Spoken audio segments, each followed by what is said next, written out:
Hello and welcome to Atom Codes. Today we'll be looking at the basics of Scratch Junior, and throughout the course of this series, we'll explore the nuances of this programming language and explore many different projects to help you learn. I've attached timestamps in the description below so that you can click to the parts of the video that you truly want to watch and learn from. Remember to like and subscribe, and feel free to comment if you have any questions for me.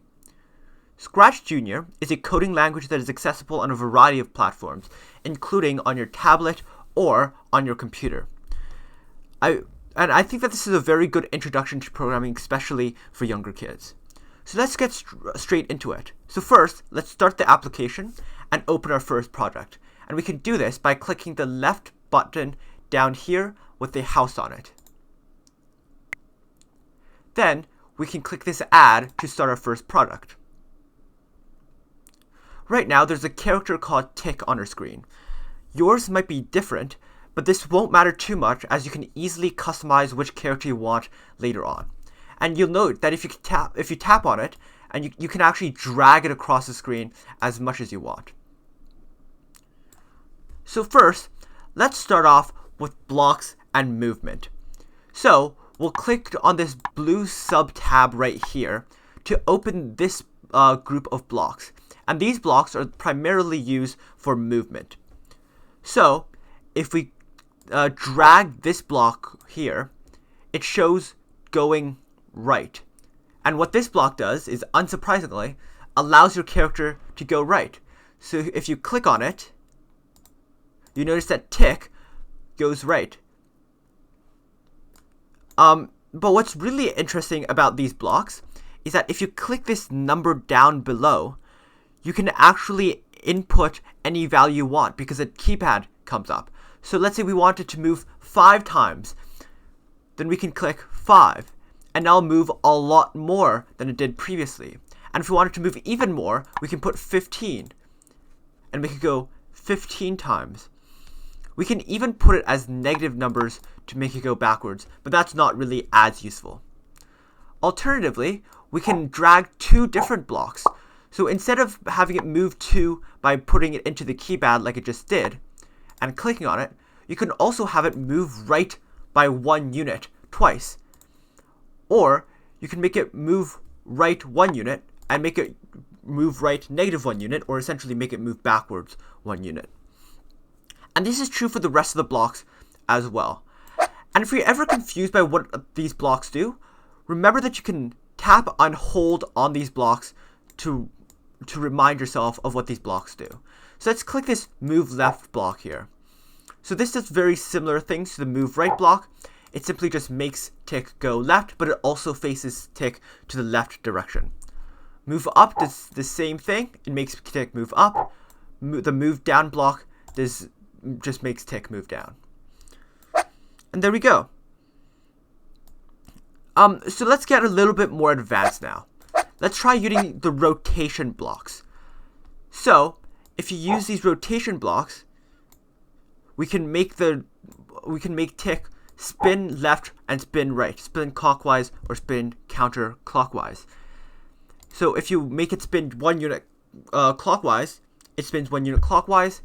Alternatively, spin 1 unit counterclockwise, moves it 1 unit counterclockwise. What's important to note here is that 12 seems to be the magic number for a perfect 360-degree spin. So if I click on that, that goes 360 degrees. This similarly goes 360 degrees.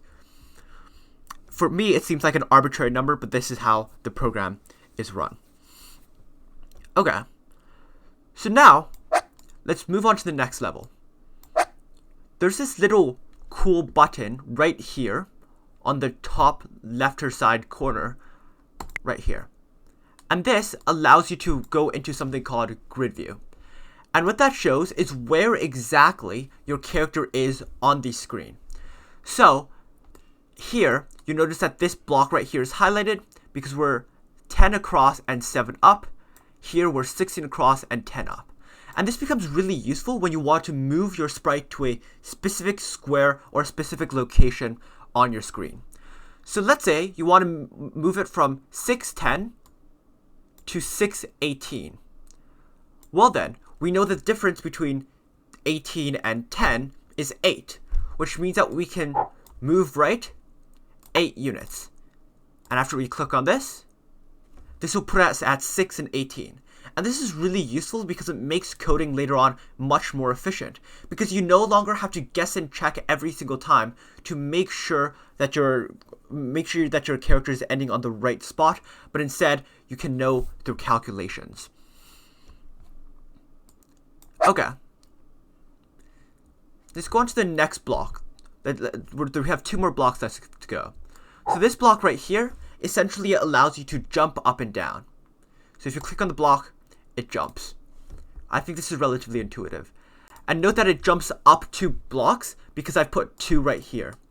If I make it 5, then this little box right here is going to go up 5 and then come down to where it was originally.